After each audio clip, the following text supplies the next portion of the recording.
രാവിലെ അലാമിൻ്റെ ഒച്ച കേട്ട് ഈശ്വര ഇത്ര വേഗം നേരം വെളുത്തോ എന്ന് വിചാരിച്ച് അലാം സ്നൂസ് ചെയ്ത് പിന്നെ സ്നൂസ് ചെയ്ത് പിന്നെ സ്നൂസ് ചെയ്തു. ഇനി സ്നൂസ് ചെയ്താൽ ശരിയാവത്തില്ല, കാരണം ഇപ്പോഴെങ്കിലും എണീറ്റില്ലെങ്കിൽ ഞാനും മക്കളും പട്ടിണിയായി പോകും സ്കൂളിൽ പോയി കഴിഞ്ഞ്.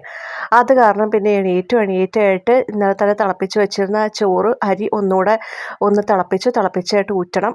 അപ്പോഴത്തേക്ക് ഞാൻ പിന്നെ ഇന്നലെ തന്നെ കോളിഫ്ലവർ നന്നാക്കി വെച്ചിട്ടുണ്ടായിരുന്നു. കോളിഫ്ലവർ നന്നാക്കിയിട്ട് ഞാൻ രാവിലെ എണീറ്റ് വേഗം തന്നെ അതിനകത്ത് ബാറ്ററൊക്കെ പുരട്ടി അതിനുശേഷം വറുക്കാൻ പോവുകയാണ്. അപ്പോൾ ഇന്നത്തെ ടിഫിൻ ബോക്സ് റെസിപ്പി നല്ല ചൂട് ചോറും ഗോബി മഞ്ചൂരിയനുമാണ്. നല്ല ബെസ്റ്റ് കോമ്പിനേഷൻ അല്ലേ? എന്ത് ചെയ്യാനാ, അങ്ങനെ എന്തെങ്കിലുമൊക്കെ വെറൈറ്റി പിടിച്ചാലേ പറ്റുള്ളൂ. അപ്പോൾ ഞാൻ ഇന്നലെ ഏട്ടൻ മേടിച്ചുകൊണ്ട് വന്ന കോളിഫ്ലവർ നന്നോലെ കഴുകി ഉപ്പും മഞ്ഞപ്പൊടി ഇട്ട് വെള്ളത്തിലൊക്കെ ഇട്ട് നല്ല വൃത്തിയാക്കി വെച്ചിട്ടുണ്ടായിരുന്നു.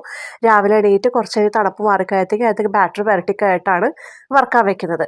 ഇനി ഓരോ ബാച്ചായിട്ട് വറുത്തെടുക്കണം. കുറച്ച് ടൈം കൺസ്യൂമിംഗ് ആണ്, പക്ഷെ വറുത്തെടുക്കാമെന്ന് ചോദിച്ചാൽ അത് പിന്നെ വേറെ രക്ഷയില്ലല്ലോ. ഇതാകുമ്പോൾ മക്കൾക്ക് ഈ കറി ഇഷ്ടമാണ്, അതുകൊണ്ടാണ്. എന്തൊരു മാജിക്കാല്ലേ, നമ്മൾ പറഞ്ഞു തീർന്നപ്പോഴേക്ക് ഗോബി മഞ്ചൂരിയൻ അവിടെ റെഡി ആയി കഴിഞ്ഞു. പിന്നെ മക്കൾക്ക് ഇന്ന് സ്നാക്സിനായിട്ട് ഫ്രൂട്ട്സ് ആയിരുന്നു കേട്ടോ, മാമ്പഴവും പഴവും, പിന്നെ കുത്തി തിന്നാൻ ഒരു കിളീനെയും കുത്തി വെച്ചിട്ടുണ്ട്.